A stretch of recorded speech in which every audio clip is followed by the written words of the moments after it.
Hi, and welcome to another Sacred Mountain Battle Reports. I've taken the liberty to go ahead and set up the terrain against my stepson and his buddy, who are going to play a combined, it's kind of weird, combined Necron and Tyranid force. I know you guys out there say, oh, the Tyranids can't ally with anyone, but come on, I mean, it's a game. So I'm going to be, of course, bringing my Arkansas Razorbacks list. I'll go over that real quick. It's going to be 3 battle wagons right here, 3 Def Rollas, 6 big shooters. One has a big mech with a custom force field.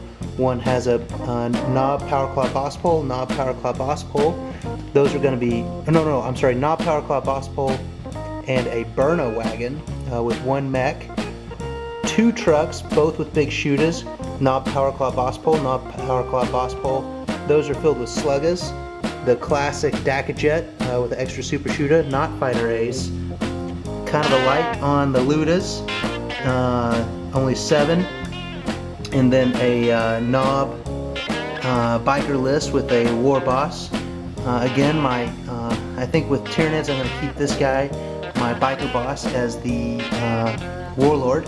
And I'll roll for traits and deployment and all that kind of stuff later, and I'll go over their list in just a few minutes. Alright, thanks for watching. Hopefully I'll do better than I did against demons. Oh, that was an ass kicking. Okay, so I was wrong. I thought it was going to be Tyranid and Necrons, but it's actually going to be Tyranid and Eldar.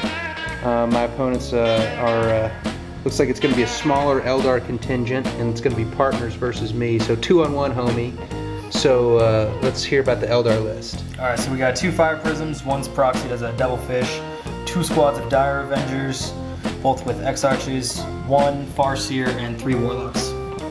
And that total is? 864. And is it going to be you or the Tyranid player who has the Warlord trait? That'll be him, All the right. Tyranids. Alright, and the Tyranids are? Alright, so we got a group of 8 Gene Stealers with all Toxin Sacks and 1 Broodlord. Then we've got the 16 Termagants, all with Devourers, 16 Hormagaunts with Toxin Sacks, a group of Rippers with Spine Fists, 3 Tyranid Warriors, 2 with Barb Stranglers, 1 with a Venom Cannon. Then we've got HQ, a Hive Tyrant with a Heavy Venom Cannon, Indestructible Horror, and Regen. Nice. And then we've got the Trigon Prime with Toxin Sacks. Alright, so looking forward to facing these guys. And who's the HQ in the Tyranids? Hive Tyrant. So the Hive Tyrant, and we'll roll for Warlord traits and see who goes first. This is a 2,000 point game. Thanks for tuning in to Sacred Mountain Battle Reports. More to come. Alright, I forgot to tell you about my Grots with the Aegis Defense Line and the quad gun. Here is the Orc objective. And here is the combined Eldar and Tyranid objective. The Dire Avengers have Blade Storm, and the Farseer has Doom and Guide. Is that right? Yep. And the HQ is somewhere over there, and he gets to reroll reserves, and they have Gene Stealers in reserves. My HQ gets Feel No Pain within 3 inches of an objective, which is kind of a bummer. Orks go first. They failed to seize initiative. Here we go. The Knob Bikers did really well. For the first time, they shot into the Dire Avengers, and the Dire Avengers lost 3. So now it's a combined turn of Eldar and Tyranids, turn 1. More to come. Alright, so the end of the combined Tyranid Eldar turn 1. It was, I thought I did better than I did, but I actually, the exhaust cloud worked out pretty well for the Arkansas Knob Bikers. I ended up getting only 1 wound from this Fire Prism that totally raped face, and then this guy got immobilized from, I think, shooting from the Tyranid, no, from the Tyranid Warriors. This battle wagon that was here got or exploded from this Fire Prism that's being substituted by the Devil Fish, but amazingly made really good saves. This guy is still immobilized from its own poor driving abilities, and this guy got immobilized from immobilized. Yeah, he was immobilized by the Warriors. Yeah. Oh, the Warriors also immobilized. Oh, this guy by a blast. Yeah. And now we're going into Orcs turn 2. Okay, so end of Orc turn 1, the Dakajet was not able to make it in. These guys didn't do anything in movement or shooting. These guys shuffled in their turn. These guys shuffled in their turn. Oh, did I do your recap? I don't think I did, so I may not have done their recap. Anyway, the Mex tools succeeded removing the hull point and the immobilize on this and this, so these guys are back at full strength but didn't get to move or shoot because they were mainly out of range. These guys moved a little, shot into here. Oh, I take that back. The Ludas shot into the Tyranid Prime. The Tyranid Prime killed it. The Knob Bikers assaulted the Fire Prism and ended up wrecking it. Thank goodness it didn't explode because they all would have died.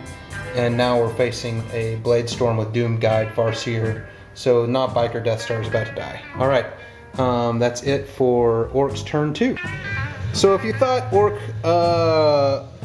shooting was really radical, try attacking some Knob Bikers into 2 squads of Dire Avengers with a Farseer Council with both Doom Guide and Blade Storm. This is all to wound. Oh, and by the way, he gets to re-roll any fail to wounds. Alright, so end of the combined Eldar and Tyranids turn number 3, is that right? I tell you what, I don't care how outdated the Eldar Codex is, the Doom Guide and Blade Storm is amazing. So these 2 squads of very well painted Dire Avengers, if I must say, completely destroyed a unit of 4 Knob Bikers plus a War Boss, got Slay the Warlord and killed a unit. They can't shoot next round, but there's nothing around them, so that doesn't really matter too much. And they may have gotten first blood as well. No, I got first blood with the destroying of the Fire Prism. Awesome. So, the Tyranids? Those are Hormigons and Termagants. Hormigons and Termagants shot in the boys here, killed a lot. They passed their leadership, but they lost a knob to later shooting from the Warriors. The Gene Stealers infiltrated and outflanked my Gretchen, who were manning the quad gun, and totally killed every single one of the Gretchen, swept, sweeping advanced them, but the Gretchen were able to, the poor little goblin was able to kill 1 Gene Stealer. I was so stoked, but anyway, alright, more to come, Orcs turn 4. So, end of Orcs turn 3, we were able to kill the Gene Stealers with maybe some rule shenanigans, I don't know. I'm gonna have to do some more research and make sure I didn't cheat my opponent. I remember that. And then we turned around, immobilized ourselves again with a stupid friggin' 1. Immobilized something else. Oh, immobilized this one, but in the shooting phase, Mex Tools was able to come on. My opponents were very kind to me, let my Dakajet come on because they felt pity for me because I was too drunk to really continue. I shot into the Dire Avengers, killed some guys. They may need to take, oh no, I wiped a squad. There's still a squad there, plus the HQ. The Burnas completely wiped a Termagon squad here, and Fear the Burnas.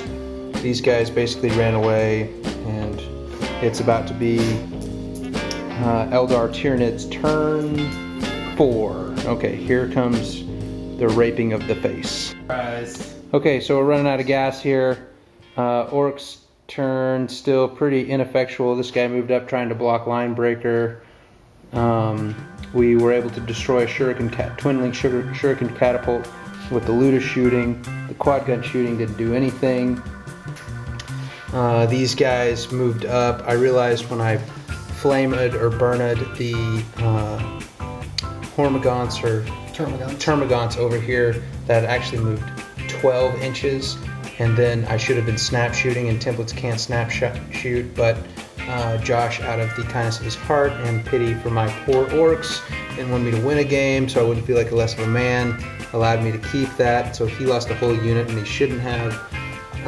The Dakajet ended up killing a few Dire Avengers, 4 Dire Avengers, and that's about it for Orcs turn 5. Tyranids and Eldar turn 5. We'll see if the game ends after this.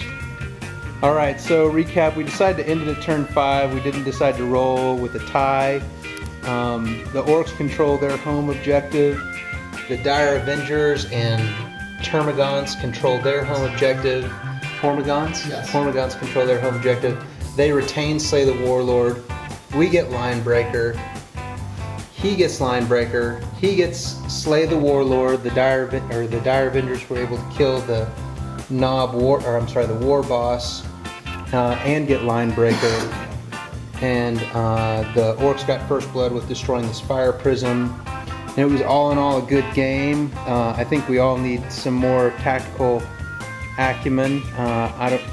Anything you would have done different? I think for the elves, I think the elves were probably the MVP of the game, as they the Blade Storm and the Shuriken Catapults and Doom and Guide were pretty awesome. And Orcs are still struggling with their poor tactics and deployment and overall bad generalship. And Tyranids, you have any suggestions from the Tyranids? No, I don't know. I think the Tyranids probably need to know their codex a little bit better, and You should always keep your Dream Stealers in reserve. yeah, keep the Gene Stealers in reserves. They were able to outflank and they killed those Grots, and it was badass. And I'm really glad.